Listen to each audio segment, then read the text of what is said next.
Guitar শেখানোর নামে আমি তার বাসায় গেছি, বাট কোনো গিটার শেখানো হয়নি। যখনই দেখা করতো তখনই সে বাসায় ডাকতো আমাকে। গালে চুলে চুল টুল টেনে ধরেছিল, এই যে হাতে পায়ে মারা শুরু করে, আমার গলায় একটু গলা টিপে ধরে। প্লেসুর স্যার যে আছেন এখানকার তদন্তে, তার ব্যবহারটা খুব একটা ভালো। তন্তু নামের একজন সিঙ্গার, তার সাথে আমার একটা রিলেশনশিপ হয়। প্রথম দিকে তার সাথে পরিচয়টা গানের ক্লাসে, গিটার ক্লাসে। সেখান থেকে সে বিভিন্ন প্রলোভনার মাধ্যমে তার বাসায় আমাকে ইনভাইট করে। আমি সেখানে যাই। সেখানে আমাকে কোনো কিছু না বলেই অপ্রস্তুত ভাবে সে আমার সাথে ইন্টিমেট হয়, যেটাতে আমার কোনো ইচ্ছা ছিল না। ফার্স্ট টাইম হওয়ার পরে তারপর যখন আমি কান্নাকাটি করি এবং এই সম্পর্কের মানে বা বিয়ের বিষয়টা জানতে চাই, যে আপনি আমার সাথে এটা করেছেন তাহলে তো বিয়ে করা উচিত, তখন সে আমাকে বলে যে ঠিক আছে আমরা একটা সম্পর্কে যেতে পারি, বাট এটা হাইড রাখতে হবে, চ্যাটিং সব ডিলিট করতে হবে, আমরা গোপনে এটা কন্টিনিউ করবো, পরে দেখা যাবে। সে এরকম একটা কমিটমেন্ট আমি বিশ্বাস করে তার সাথে একটা সম্পর্কে থাকি। তো তারপরে দেখা যায় যে সে বিভিন্ন ভাবে যখনই দেখা করতো তখনই সে বাসায় ডাকতো আমাকে। আমি যতবারই বাইরে দেখা করতে চেয়েছি সে ততবারই কোনো না কোনো ভাবে আমাকে বাসায় ডেকেছে। তারপরে যখন সম্পর্কের মানে চেয়েছি সে আমাকে ইগনোর করা শুরু করেছে এবং এখানে কোনো বিয়ের প্রতিশ্রুতি বা কিছুই দিতে চায়নি। তারপর আমি এখান থেকে বের হওয়ার জন্য তার সাথে একটা কন্ট্যাক্ট অফ করে দিয়েছিলাম। কিন্তু তারপর সে হঠাৎ করে আবার মানে এটা আগেও করতো সে, যে 1-2 মাস গ্যাপ থাকলেও সে নিজে থেকে মাঝে সাঝে নক দিয়ে আমাকে তার বাসায় নিয়ে যেত। আমার ক্যাম্পাস থেকেও একবার নিয়ে গিয়েছিল। তো পরবর্তীতে 3 মাস পর যখন সে নক করলো, প্রোডাক্ট শুটের নামে বলেছিল তার বাসায় আসতে।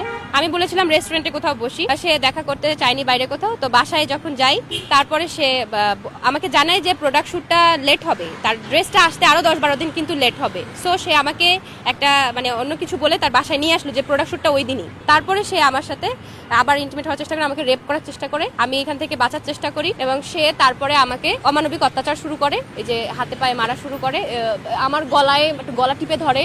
আমি বারবার দৌড়া পালাচ্ছিলাম, বের হওয়ার চেষ্টা করছি, কিন্তু সে দরজা বন্ধ করে সে আবার করার চেষ্টা করে। পর্যায়ে তার ভাই কল দেয়, তখন আমি বলি যে আমি তার গার্লফ্রেন্ড। তখন সে একটু বাইরে গিয়েছিল মারামারি করে।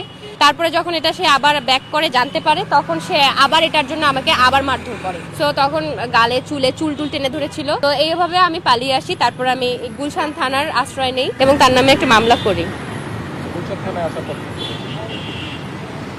গুলশান থানায় আসার পরে আমি তার নামে যখন মামলা করি, তারপর সে আর তার ভাই ব্রাদার্সরা সহ আসে। সে কিছুক্ষণ পর থানায় আসার পরে সে বলে যে সে আমার গায়ে এগুলো কোনো টাচই করেনি, এই দাগগুলো নাকি আমার নিজের করা, সে আমাকে একদম স্পর্শ করেনি এবং আমার সাথে যা এতদিন যাবত করেছে এবং এখন করেছে গতকাল, সেটাও সে অস্বীকার করেছে। বলেছে উল্টা আমাকেই সে মানে দোষী সাব্যস্ত করার চেষ্টা করেছে অনেকভাবে। তো তারপরে তাকে কাস্টাডিতে নেওয়া হয়। সে ছিল গতকাল রাতে। তারপর তার ভাই ব্রাদার্সরা বিভিন্নভাবে এটা মীমাংসায় মিউচুয়ালি আসার চেষ্টা করে এবং তারা বিভিন্নভাবে 1 লাখ টাকা দিয়ে এটাকে ধামাচাপা দেওয়ার চেষ্টা করে। আমি এটাতে রাজি হইনি কখনোই। তারপরেও তাদের প্রেশারাইজ সব পাশ থেকে বলার কারণে একটা সময় যে আমিও ট্রমাটাইজ হয়ে বলে মানে যখন পাঠাচ্ছিল তখন আমি অ্যাকসেপ্ট করা